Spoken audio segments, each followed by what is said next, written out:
గత ప్రభుత్వంలో జరిగినటువంటి ఈ పట్టాదారు పాస్ పుస్తకాలు ఏమి ఇచ్చినటువంటిలో కొన్ని లోపాలు ఉన్నాయి.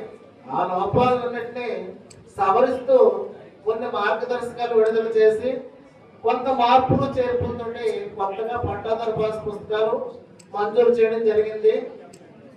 దానిలో భాగంగానే మనకి కారాడ గ్రామానికి ఎల్పిఎం ఇవ్వడం జరిగింది.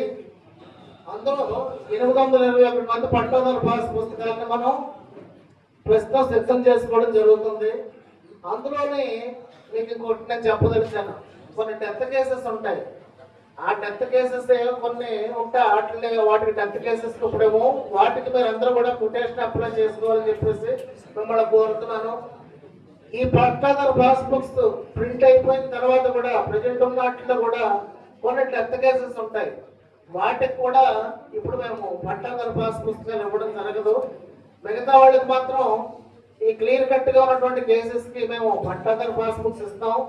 వాళ్ళందరూ కూడా వారసులు కొటేషన్ మళ్ళీ అప్లై చేసుకున్నట్టయితే మీ తహసీల్దార్ గారు కొటేషన్ పూర్తి చేసి మళ్ళీ పట్టాదారు పాస్ పుస్తకాలతో మీకు ఇవ్వడం జరుగుతుంది. అంచేత ఒక రాజముద్రతో మీ భూ హక్కుల్ని అన్ని విధాలుగా పాస్ పుస్తకంలో సమకూర్చి ఎఫ్ఎన్బి మ్యాప్ 1B ప్లస్ సర్వే నెంబర్తో కలిపి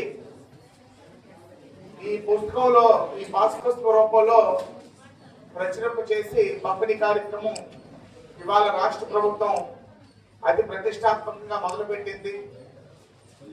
రీసర్వే అనేది చాలా ప్రతిష్టాత్మకంగా రాష్ట్ర వ్యాప్తంగా చేస్తూ ఏ పొరపాట్లు జరిగినా ఎన్నో సంవత్సరాలు ఏళ్ల తరబడి ఉన్నటువంటి రెవెన్యూ సమస్యల్ని శాశ్వత పరిష్కారం రానున్న తరాలకి అందించడానికి ఈ రాష్ట్ర ప్రభుత్వం నిర్ణయించుకుందన్న విషయం మీకు అందరికీ తెలియజేసుకుంటున్నాను. ఆ కార్యక్రమంలో భాగంగా ఇవాళ మీ గ్రామం రావడం ఎంతో సాంప్రదాయబద్ధమైనటువంటి కారాడ గ్రామంకి రావడం, ఎందుకంటే